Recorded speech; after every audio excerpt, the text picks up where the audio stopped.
Des invités consultants de classe exceptionnelle. L'interview. Durant les 20 prochaines minutes, Sidonie Fikak reçoit le directeur de publication de Kalara, Christophe Bobiokono. Christophe Bobiokono, bonjour. Bonjour aux auditeurs de ABK Radio.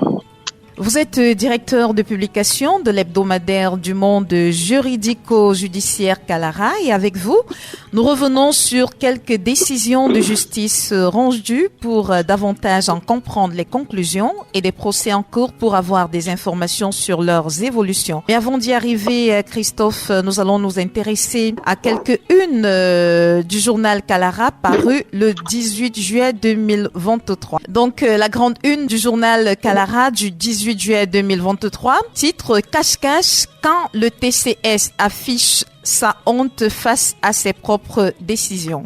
Nous voulons bien comprendre de quoi il est question. Alors, disons que depuis l'entrée en scène du TCS en octobre 2012, cette juridiction nous avait habitués à prononcer ces décisions et dans la foulée à les rendre disponibles, c'est-à-dire la décision formalisée, ce qu'on appelle en jargon judiciaire l'expédition. L'expédition était mise à la disposition des parties au procès et celle-ci pouvait, lorsqu'elle pensait que c'était utile, s'appuyer dessus pour la suite de leur procédure, notamment à la Cour suprême. Vous devez savoir qu'une décision contient un ensemble d'informations et notamment la partie dans laquelle les juges, comment je peux dire ça, argumentent leur décision. Ils amènent, comment je peux dire ça, ils prennent toutes les informations mises à leur disposition au cours des débats, donc pour construire cette décision-là. Or, il se trouve que depuis un peu plus de 6 mois, précisément le 20 décembre dernier, le 20 décembre 2022, le tribunal criminel spécial avait rendu une décision concernant M. Polika Pababa et M. Bamolke. Et jusqu'à présent, jusqu'à date, selon nos informations, cette décision-là, l'expédition de cette décision-là n'a pas encore été, n'est pas encore disponible. Ça signifie quoi? Ça signifie que l'ancien ministre de l'économie et des finances et l'ancien DG de la CRTV ne peuvent pas poursuivre, ne peuvent pas obtenir justice au niveau de la Cour suprême, donc leur dossier est encore bloqué au niveau du TCS, ce qui est une obstruction aux droits de la défense, mais aussi ils ne peuvent pas regarder la décision de plus près. Vous savez, quand on lit la décision, c'est comme quand on rend les résultats d'un examen, le cœur peut battre et voir de plus près pour voir la construction intellectuelle qui a présidé à ce que le juge les déclare coupables des faits qui leur étaient reprochés. Pareil pour monsieur, pour l'ancien ministre de la Défense, Alain Edgar Mebengo, depuis le 31 janvier 2023, une décision avait été prise et par un collège présidé par la présidente du TCS, Madame Annie-Noël Baonui. Jusqu'à aujourd'hui, l'expédition de cette décision-là n'est pas disponible. Or, et pour ce dernier cas, un dispositif sécuritaire impressionnant avait été mis en place. Les forces de l'ordre avaient envahi le tribunal. La présidente du tribunal avait restreint les accès à la salle d'audience. Les journalistes particulièrement étaient interdits d'accès à la salle et tout, ce qui laisse croire que cette décision-là a été rendue sous embargo et on s'attendait, en tout cas Kalara par exemple s'attend à ce que cette décision-là soit disponible pour que enfin nous puissions faire non seulement rendre compte à nos lecteurs des arguments que les juges ont mobilisés pour déclarer les accusés coupables et pour les sanctionner, mais aussi donner notre ressenti, faire une analyse de cette décision-là. Ce n'est pas encore le cas et Kalara est parti d'une récrimination, d'une lettre de relance faite par l'un des avocats, un avocat de mise à cause pour poser ce problème-là. C'est totalement inhabituel. Or, la loi sur l'organisation judiciaire du Cameroun dit ceci, elle dit que toute décision, avant d'être prononcée, doit être rédigée. Ça signifie qu'il n'y a aucune raison que le TCS passe plus de 6 mois pour rendre disponible une décision qui a déjà été prononcée.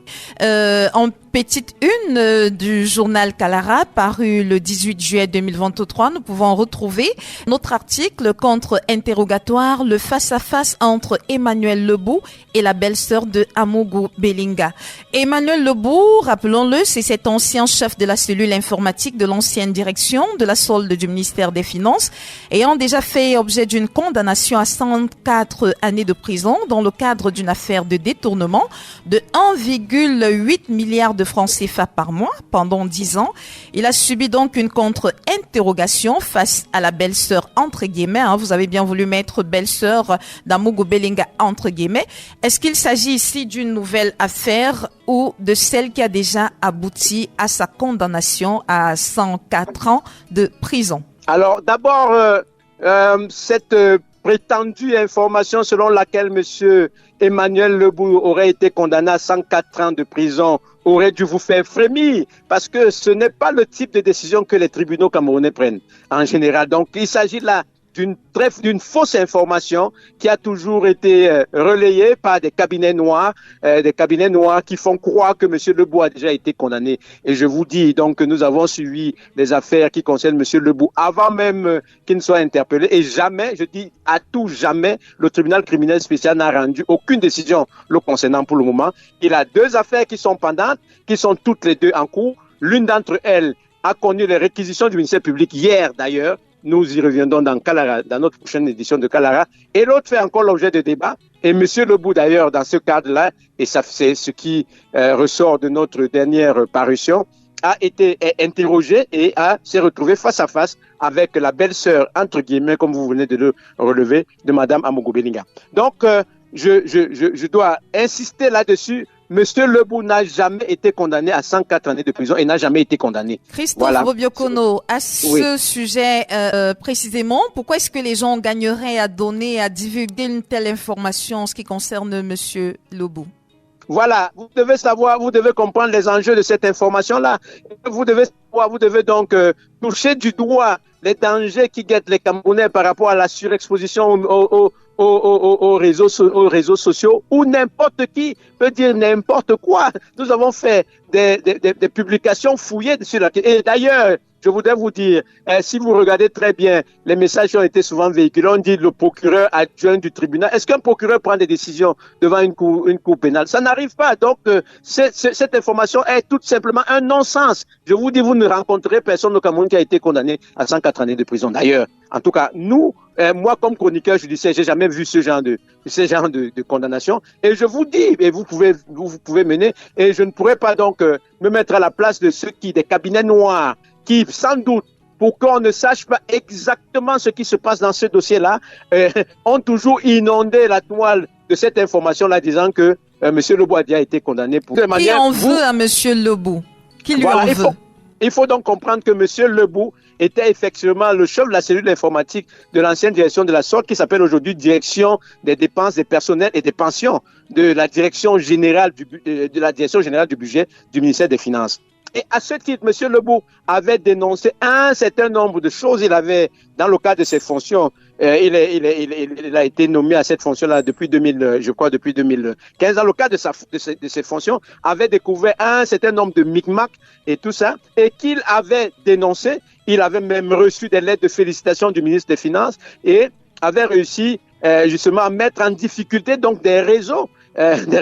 Et vous devez savoir que les plus grands bénéficiaires de ces sommes d'argent qui, à travers par exemple des crédits obtenus comment je peux dire ça, des crédits obtenus auprès de l'État par des avances sur solde ou bien avances sur pension et tout, obtenaient les annulations des remboursements. C'est-à-dire quelqu'un a obtenu un crédit peut-être pour 3 millions de francs et il va faire des micmacs, il a des complices à l'intérieur du système informatique de l'État qu'on appelle Antilope, et il fait annuler les remboursements, donc il perçoit l'argent et ne rembourse pas. Ou bien certains se faisaient attribuer des salaires au taux extérieur, c'est-à-dire qu'ils étaient payés étant au Cameroun comme s'ils étaient des diplomates en fonction à l'étranger. Donc, à partir de ce moment-là, et parmi ces personnes-là, il y a beaucoup de militaires, y compris des colonels, ainsi de suite, qui ont pu bénéficier, et je dis bien des militaires de rang jusqu'au tas de colonels, qui ont pu bénéficier de ces avances. Et c'était très, très, très nombreux. Et le fait pour M. Lebou dénoncer cette situation-là l'avait mis donc, comment je pourrais dire, en danger par rapport à comment je veux dire, à une pieuvre, sans doute une grosse mafia. D'ailleurs, dans l'une de nos précédentes éditions, nous avons publié les déclarations de Lebou qui détaillait que la mafia était même encore avec quelques membres au ministère des Finances. Donc, il s'agit d'un dossier sur lequel nous avons, si vous êtes intéressés, on peut vous communiquer les liens. Nous avons fait déjà pas mal de publications. Il n'y a aucun doute sur ce que nous vous disons. Et il y a eu plusieurs rebondissements. Et donc, je vous redis que les deux affaires devant le TCS sont encore en cours et donc n'ont pas encore donné lieu à des décisions judiciaires. Et revenant donc à la une de Kalara de cette semaine, il faudrait savoir que Madame Lefang, qui était chef service des oppositions à la direction générale du Trésor du ministère des Finances, avait identifié comme le suspect numéro 1 des annulations frauduleuses des remboursements des dettes perçues par des fonctionnaires et des retraités et qui avaient déjà obtenu des avances sur solde ou bien des avances sur pension. Ce sont ces paramètres, son user et son mot de passe qui avaient été utilisés pour procéder à la plupart de ces remboursements-là. Donc, dénoncés par M. Lebou et à l'époque de l'ancien ministre des Finances, l'actuel ministre de l'Économie, le nom ne me vient pas. Alamine Ousmane Bey, une enquête avait été ouverte et de manière fort curieuse, c'est le dénonciateur qui avait été arrêté pendant que Mme Lefang était restée en liberté et il a fallu de nouvelles dénonciations pour que Mme Lefang soit mise en cause. Et cette Mme Lefang-là, elle comparaît libre pendant que M. Lebou est en prison avec d'autres personnes et à l'occasion donc de l'audition de M. Lebou, Mme Lefang s'est hasardée à aller lui poser un certain nombre de questions pour essayer de la mettre en difficulté. Donc, le contenu de cet échange-là entre M. Lebou et Mme Lefang a été publié. Il se trouve que Mme Lefang est la cousine de l'épouse de M. Amourou Belinga, qui est avocat général à la Cour suprême du Cameroun. Et à l'époque, on avait fait un article où il semblait apparaître que ce sont donc, les soutiens de Mme Lefang qui avaient inversé la situation pour que le suspect numéro 1 d'une opération de saccage du trésor public soit épargné par des poursuites et que le dénonciateur se retrouve en prison. De toutes les manières, le procès est encore en cours et on saura très bien ce qu'il en sortira. Et il faut préciser que Emmanuel Lebou a toujours clamé son innocence dans cette affaire. Égoïsme, Yannick Noah perd un procès au sujet de la propriété du village Noir. Que doit-on comprendre dans cette affaire foncière?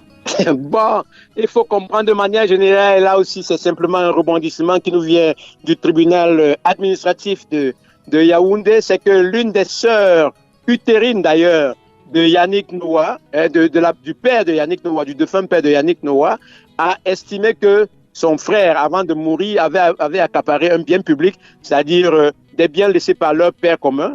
Le patriarche, enfin le nom ne me vient pas. Zacharie Noah.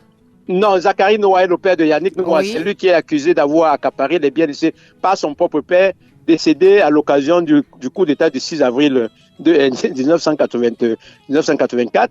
Et parmi ces biens-là, il y avait des biens communs. Parmi ces biens-là, il y avait le caveau familial qu'il avait fait immatriculer en son nom personnel, alors qu'il s'agissait d'un bien commun. Même s'il y a des contestations plus graves, parce que le grand-père de Yannick Noah avait épousé une femme régulièrement épousée avec laquelle il avait fait 4 enfants, je crois, et toute cette femme-là et ces enfants-là ont été écartés de la succession du grand-père de Yannick Noah, par le père de Yannick Noah, donc Zacharie Noah et ses sœurs et tout, et puis désormais par Yannick Noah. Mais là, la nouveauté, l'élément nouveau vient de ce que les propres tantes utérines de Yannick Noah estiment que son père a accaparé donc l'espace réservé au caveau familial et d'autres espaces hérités de leur père qui sont des biens communs et qui ont été immatriculés en son seul nom, donc désormais sont devenus la propriété de Yannick Noah. Elles ont contesté cela et le tribunal administratif de Yaoundé leur a donné raison, voilà, en revenant sur pas mal de documents et tout, en tout cas en tenant compte des informations qui ont été portées à la disposition du tribunal par les parties au procès.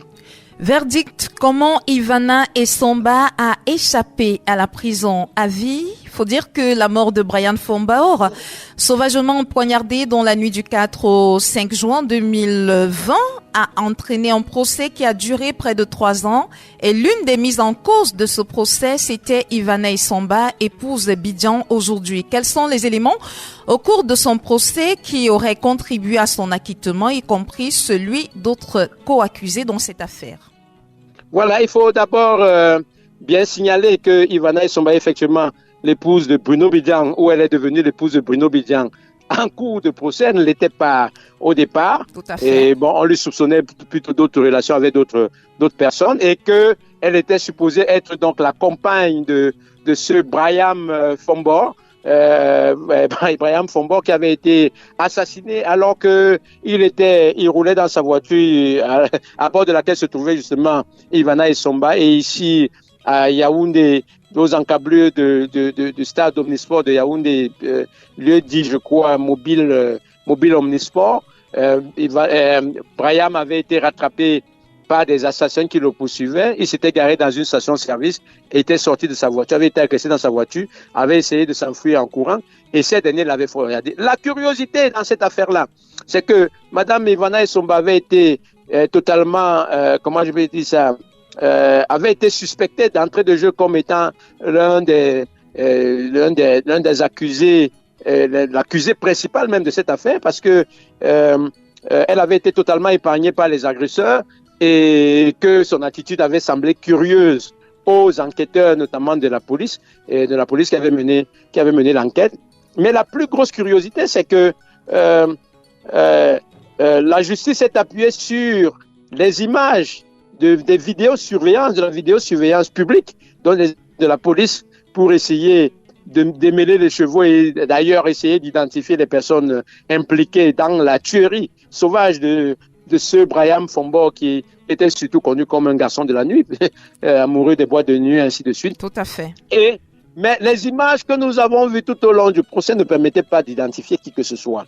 Elles ne permettaient pas d'identifier qui que ce soit, et depuis le début du procès, il se disait que le parquet n'avait pas fait ce qu'il fallait faire pour que tous les auteurs du crime soient poursuivis, et que Madame Ivana Isomba, ce qui pesait la possibilité d'une condamnation à mort, avait été curieusement remise en liberté. Donc l'accusé principal était en liberté, et des personnes qui étaient poursuivies avec elle avaient été interpellé et placé en détention provisoire. De toutes les manières, tel que nous avons suivi ce procès depuis le début jusqu'à ce que le verdict soit rendu, on n'avait pas l'impression que le fil conducteur était clair.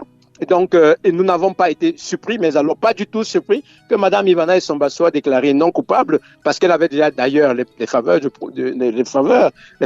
la justice, puisqu'elle était libre de ses mouvements, alors que ceux qui étaient censés être simplement c'est les personnes qui l'avaient aidé à commettre le crime, ses complices et tout, étaient en détention provisoire. Donc, sur 7 accusés, 4 ont été acquittés, Madame Ivana Isomba au bénéfice du doute. Les 3 autres pour faits non établis, et 3 ont été déclarés coupables des faits d'assassinat. Est-il avéré pour sortir que la maman du défunt Brian Fombor, par le biais de son avocat, a introduit un recours pour faire appel de cette décision? Oui, ça ne serait pas une surprise si les ayants droit de Brian Fombor devraient déposer un recours. Mais vous savez que le recours, il se fait s'il n'y a pas eu de communication particulière. C'est une procédure qui se fait dans les couloirs de la justice. Donc, c'est pas un acte public. Donc, nous n'étions pas informés directement de cela, mais c'est l'une des possibilités, puisqu'on est encore devant une décision rendue par le tribunal de grande instance du Fondi. Donc c'est un premier degré de juridiction, et il est fort probable même que cette affaire-là arrive à la Cour suprême, mais sur la base des éléments mobilisés depuis pour ce procès-là, on doute qu'il y ait un procès qui satisfait vraiment la curiosité de ceux qui veulent savoir réellement ce qui s'était passé. Merci Bobby Okono. Christophe, vous êtes directeur de publication de l'hebdomadaire du monde juridico-judiciaire Kalara, et je rappelle que les sujets que nous avons abordés se trouvent justement dans cette parution du 18 juillet 2023. Merci d'avoir répondu à nos questions sur les antennes d'ABK Radio ce matin. C'est moi qui vous remercie beaucoup, et je voudrais insister pour dire que il faudrait que nos concitoyens sachent que l'information, elle se trouve dans les journaux et non dans les réseaux sociaux. Et je le redis et je le redirai encore, Monsieur Emmanuel Lebou n'a jamais été condamné à 104 années de prison, et surtout il n'a jamais même été jugé, mais surtout un procureur adjoint ne rend pas de décisions judiciaires. Donc c'est important parce que c'est une rumeur qui envahit toute l'opinion publique au détriment de ce que disent les journaux. Merci Christophe Bobby Okono. Bonne journée à vous. Merci beaucoup et bonne journée à vos fidèles auditeurs.